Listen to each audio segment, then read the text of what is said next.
قرآن مقدس کی کوئی سورت آیتوں کے اعتبار سے مختصر ہو سکتی ہے، لیکن معنی اور مفاہیم کے اعتبار سے قرآن کی کوئی سورت مختصر نہیں ہے۔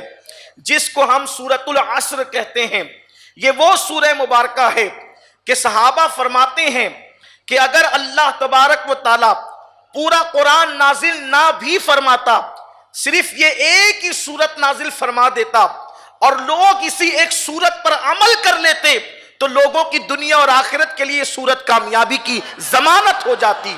میرے پیارے آقا صلی اللہ علیہ وسلم کے پیارے دیوانوں، اس سورت کے اندر اللہ تبارک و تعالیٰ نے بہت ساری صورتوں کو ظاہر فرمایا، اور اللہ رب العزت نے بالخصوص اس میں ہمیں وقت کی اہمیت بتائی، اس لیے کہ اللہ نے زمانے کی قسم یاد فرمائی، اور زمانے ہی کو وقت کہتے ہیں۔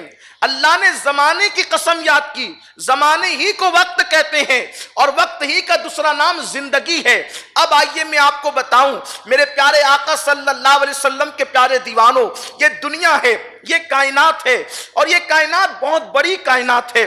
کائنات اتنی وسیع ہے، کائنات اتنی عظیم ہے، کائنات اتنی بڑی ہے کہ لوگ دنگ ہے، کتنی بڑی ہے یہ کائنات۔ اسی کائنات کے اندر زمین ہے، اسی کائنات کے اندر آسمان ہے، اسی کائنات کے اندر چاند ہے، اسی کائنات کے اندر سورج ہے، اسی کائنات کے اندر شفق کا حسن ہے، اسی کائنات کے اندر افق کا جمال ہے، اسی کائنات کے اندر چڑیوں کی چہک ہے، اسی کائنات کے اندر مور کا رقص ہے، اسی کائنات کے اندر ہرنوں کا چوکڑی بھرنا ہے، اسی کائنات کے اندر گلوں کا حسن ہے، اسی کائنات کے اندر بلکھاتی ہوئی ندیاں ہیں، اسی کائنات کے اندر گرتے ہوئے آبشار ہے، اسی کائنات کے اندر حسین چہرے ہیں، اسی کائنات میں دوست ہیں، اسی کائنات میں دشمن ہیں، اسی کائنات میں محبت ہے، اسی کائنات میں نفرت ہے، اسی کائنات میں پھول ہے، اسی کائنات میں کانٹے ہیں، اسی کائنات میں عداوت ہے، اسی کائنات میں صداقت ہے، اسی کائنات میں کذب ہے، اسی کائنات میں حلال ہے، اسی کائنات میں حرام ہے۔ فرعون بھی اسی کائنات میں ہے، موسیٰ بھی اسی کائنات میں ہے، ابراہیم بھی اسی کائنات میں ہے، نمرود بھی اسی کائنات میں ہے، محمد الرسول اللہ بھی اسی کائنات میں ہے، ابو جہل بھی اسی کائنات میں ہے۔ کتنی وسیع ہے یہ کائنات، کتنی وسیع ہے یہ کائنات۔ کائنات کی وسعتوں کا عالم کیا ہے، لیکن اس کائنات کو چند ہاتھ کنٹرول کرتے ہیں۔ ہر دور کے اندر چند ہاتھوں نے کائنات کو کنٹرول کیا، ہر زمانے میں چند ہاتھوں نے کائنات کو کنٹرول کیا، لیکن موجودہ دور کے اندر جو ہاتھ اس کائنات کو کنٹرول کر رہے ہیں، میں ان کا نام نہیں لینا چاہتا، لوگوں کو سب پتا ہے، وہ چند ہاتھ ہیں، چند مخصوص ہاتھ ہے جس نے پوری کائنات کو، پوری دنیا کو اپنے کنٹرول میں کرنے کی کوشش کی ہے۔ وہ چاہتے ہیں تو کرفیو لگ جاتا ہے، وہ چاہتے ہیں تو کرفیو ہٹ جاتا ہے، وہ چاہتے ہیں تو مندی آ جاتی ہے، وہ چاہتے ہیں تو تیزی آ جاتی ہے، وہ چاہتے ہیں تو اللہ اکبر جو ہے غریبوں کو مزید غریب کر دیا جاتا ہے، وہ چاہتے ہیں تو کسی غریب کو امیر بھی کر دیا جاتا ہے، وہ چاہتے ہیں تو لاک ڈاؤن بھی لگ جاتے ہیں، وہ چاہتے ہیں تو لاک ڈاؤن ہٹ بھی جاتا ہے، وہ چاہتے ہیں تو بیماریاں شو ہو جاتی ہے، وہ چاہتے ہیں تو بیماریاں ہٹ بھی جاتی ہے۔ قرض کے وہ کنٹرول کر رہے ہیں، لیکن جو کنٹرول کر رہے ہیں ان کو ہم اپنی زبان میں سامراجیت کہہ لیں، یا پھر اسلام دشمن طاقتیں کہہ لیں، یا پھر فرعونیت کے اندر ڈوبے ہوئے انسان کہہ لیں، وہ لوگ اس وقت جو ہے اللہ اکبر پوری کائنات کے اندر اگر کسی کو دیکھتے ہیں ٹارگٹ کی نظر سے، سامراجیت زدہ انسان، مادیت زدہ انسان، تو وہ ان کو دیکھتے ہیں۔ چونکہ پوری دنیا کی آبادی ایک تحقیق کے مطابق 6 ارب ہے، کم و بیش 6 ارب، یعنی 600 کروڑ، 6 ارب، اور اس 6 ارب میں 600 کروڑ میں 2 ارب کم و بیش مسلمان ہیں، یعنی 200 کروڑ مسلمان ہیں۔ دنیا کی 1/3 آبادی، یعنی اگر دنیا کی آبادی کے 3 حصے کریں تو تنہا ایک حصہ مسلمانوں کا کلمہ پڑھنے والوں کا ہے، اور 2 حصے میں سب ہیں۔ کتنی بڑی تعداد ہے مسلم امہ کی، کتنی عظیم تعداد ہے مسلم امہ کی، لیکن اس مسلم امہ جو پوری کائنات کے اندر 250 کروڑ کی تعداد میں ہے، تو جن کے ہاتھ میں کائنات کی بام ہے، اقتدار، جن کے ہاتھوں میں جو ہے وہ کائنات کی گویا کے نبضیں ہیں، جنہوں نے اس دنیا کو اور دنیا کے نظام کو، معیشت کو، معاش کو، اخلاق کو، کردار کو، تہذیب کو، تمدن کو اپنے کنٹرول میں کر رکھا ہے، ان کی سب سے بڑی خواہش یہ ہے کہ مسلم امہ کو اس طریقے سے الجھا دیا جائے کہ وہ اپنے وقت کا صحیح استعمال نہ کر سکے، وہ اپنے ٹائم کا احساس نہ کر سکے، وقت کا صحیح استعمال نہ کر سکے، اور وقت کو ضائع کرنے کے لیے نت نئے گناہ ان کے درمیان عام کیا جائے، کیونکہ وقت وہ نعمت ہے جو وقت کی قدر کرتا ہے کائنات اس کی قدر کرتی ہے، جو وقت کو صحیح استعمال کرتا ہے وہ عروج کی منزلوں کی طرف جاتا ہے، وہ کامیابیوں کی شاہراہ کی طرف جاتا ہے، جو وقت کا صحیح استعمال کرتا ہے وہ اپنے وقت کا تاجدار بنتا ہے، وہ اپنے وقت کا کامیاب بنتا ہے۔ کسی مفکر نے کہا ہے کامیابی کی پہلی سیڑھی کا نام، کامیابی کے پہلے زینے کا نام وقت کی قدر کرنا ہے۔ جو وقت کی قدر کرنا سیکھ جاتا ہے وہ کامیابی کے پہلے زینے پہ چڑھ جاتا ہے۔ لیکن دنیا جانتی ہے جس دن مسلمان اپنے وقت کا صحیح استعمال کرے گا، جس دن مسلمان اپنے وقت کو صحیح طور پر برتے گا، اس دن یہ قوم سب سے زیادہ کامیاب و کامران ہوگی۔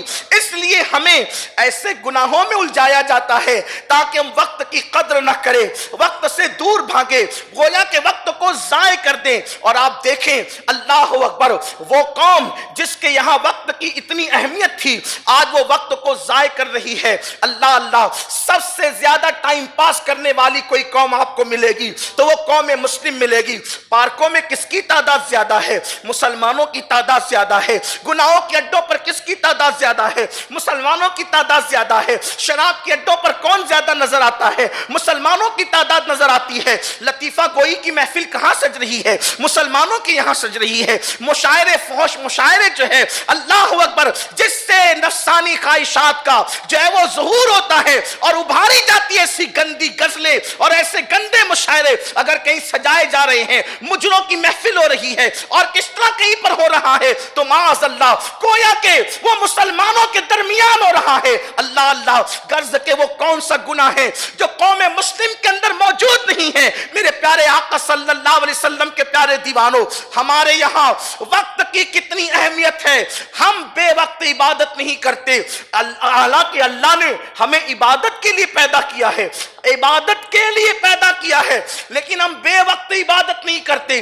نماز کو دیکھ لیں تو قرآن کہتا ہے ان الصلاۃ کانت علی المؤمنین کتابا موقوتا، کہ مومنوں پر وقت کی پابندی کے ساتھ نماز فرض ہے۔ یعنی اللہ اکبر، اگر کوئی عشاء کے وقت میں فجر پڑھنا چاہے تو وہ نفل تو ہو جائے گی لیکن فجر کی نماز نہیں ہو سکتی۔ فجر کے لیے فجر کا وقت آنا ضروری ہے، عشاء کے لیے عشاء کا وقت آنا ضروری ہے۔ اللہ کی عبادت تو کبھی بھی کی جا سکتی ہے، یہ وقت کی پابندی کا کیوں کہا گیا؟ وقت کا لحاظ کرنے کا حکم کیوں دیا گیا؟ اس لیے تاکہ مسلمان وقت کا پابند ہو جائے۔ آپ اسی طرح دیکھیں، نماز کے لیے وقت کی پابندی ضروری، رمضان شریف کے روزے کے لیے وقت کی پابندی ضروری۔ چاند دکھے گا، رمضان شریف شروع ہوگا تبھی روزہ رکھ سکتے، اس سے پہلے نہیں رکھ سکتے، اور چاند دکھے گا تو روزے ختم ہو گئے، اس کے بعد نہیں رکھ سکتے۔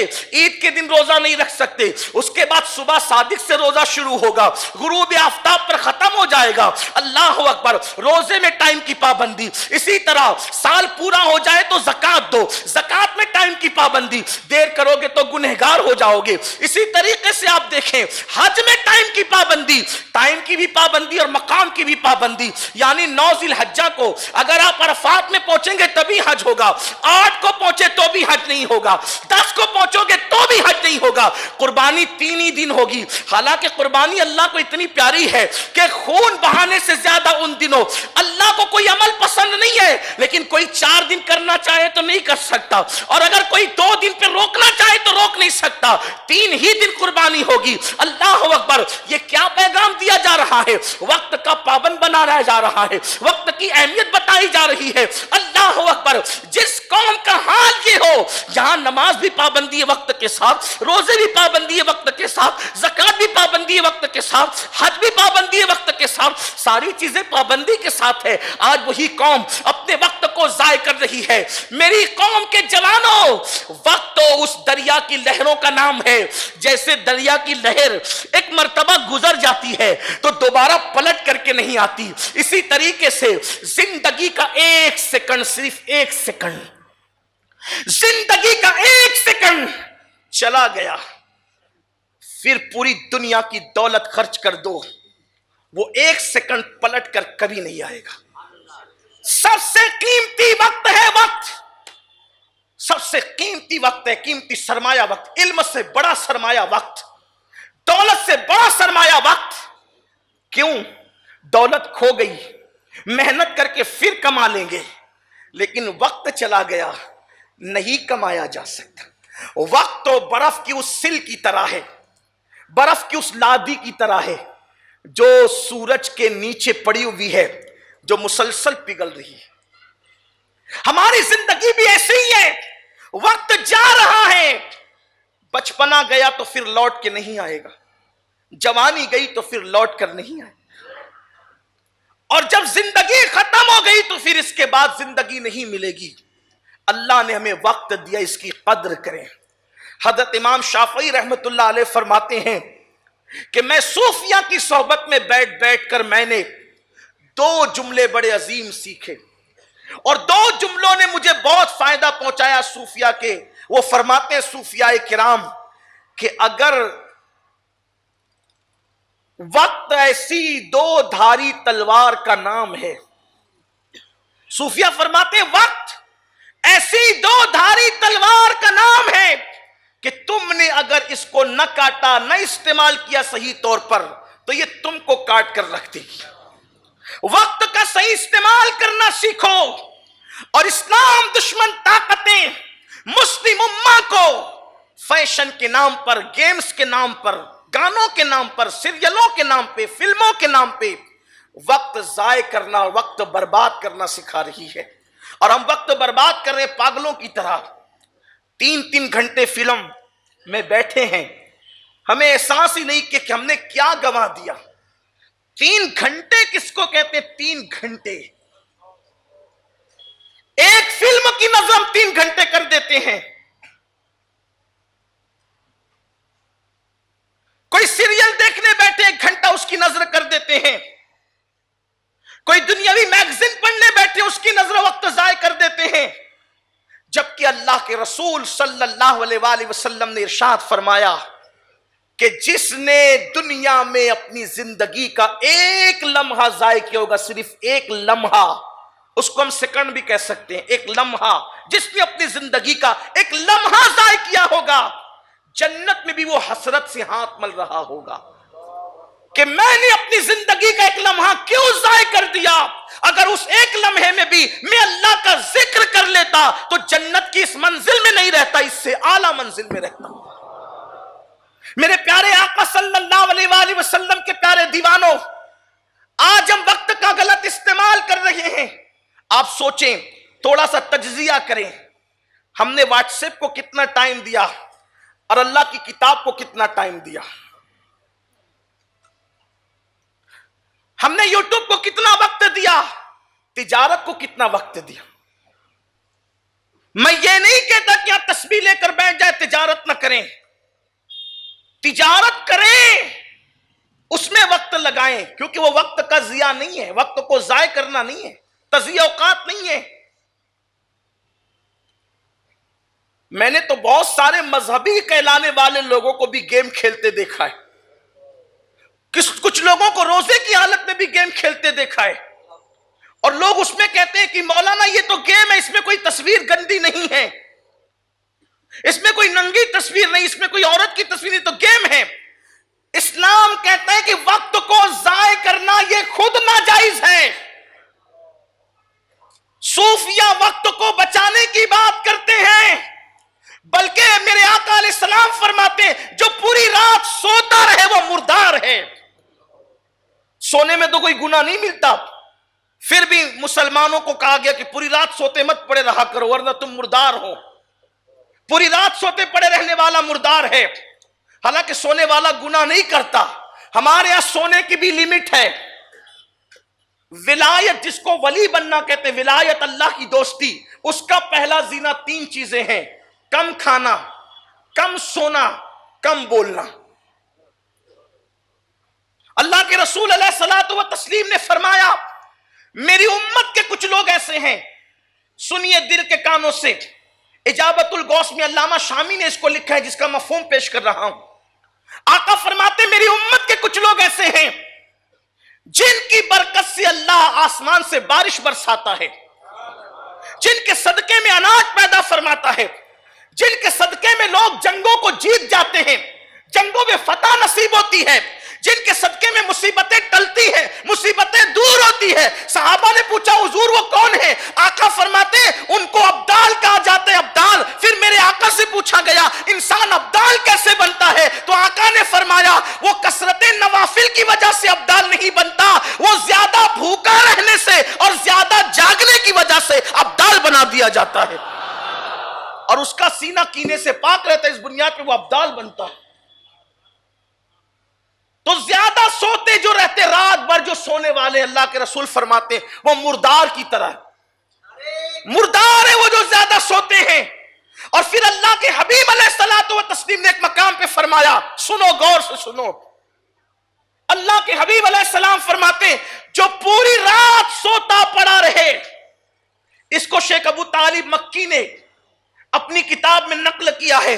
کیا نقل کیا؟ دل کے کانوں سے سنو، اپنی راتوں کو ضائع کرنے والوں اور عشق مصطفیٰ کا دعویٰ کرنے والوں، میں ابھی گناہ کی بات نہیں کر رہا ہوں، ابھی میں عیاشی کی بات نہیں کر رہا ہوں، میں ابھی صرف سونے کی بات کر رہا ہوں، جس سونے کو کبھی ہم نے برا ہی نہیں جانا، جس سونے کو کبھی ہم نے گناہ ہی نہیں جانا اور گناہ ہے بھی نہیں۔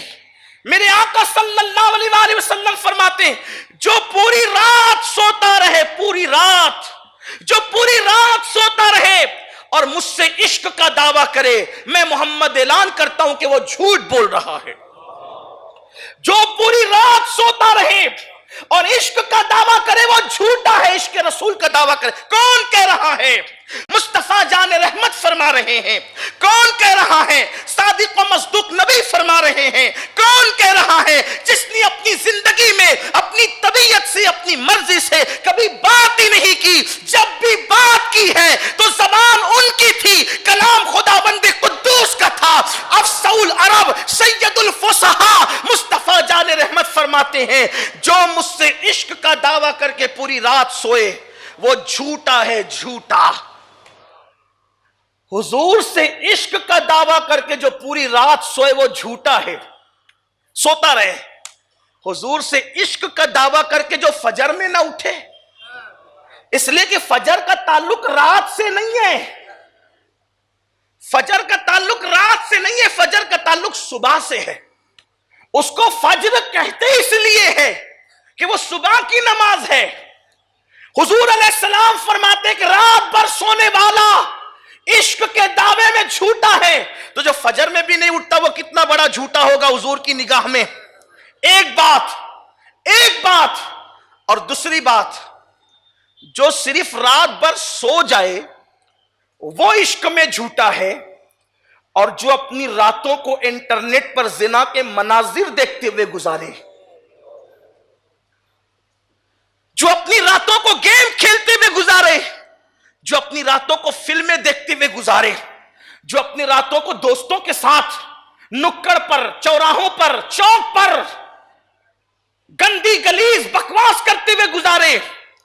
سونے والا تو پھر بھی گناہ سے محفوظ رہتا ہے، جو سوئے گا وہ غیبت نہیں کرے گا، جو سوئے گا وہ چگلی نہیں کرے گا، جو سوئے گا وہ کسی کو ستائے گا نہیں۔ یار سونے والا تو امان میں رہتا ہے، لیکن پھر بھی حضور نے منع فرمایا، پسند نہیں فرمایا۔ عاشقوں کی بات کر رہا ہوں، سب کی بات نہیں۔ سو سکتے ہو جتنا چاہو سو، لیکن عاشقوں کا مقام ہوتا ہے، اس لیے کہ جس کو عشق ہوتا ہے، عاشق کی پہلی نشانی ہے کہ جسے عشق ہو جائے اس کی پہلے نیند اڑتی ہے، اس لیے کہ یار کی محبت سونے نہیں دیتی، یار کا پیار سونے نہیں دیتا۔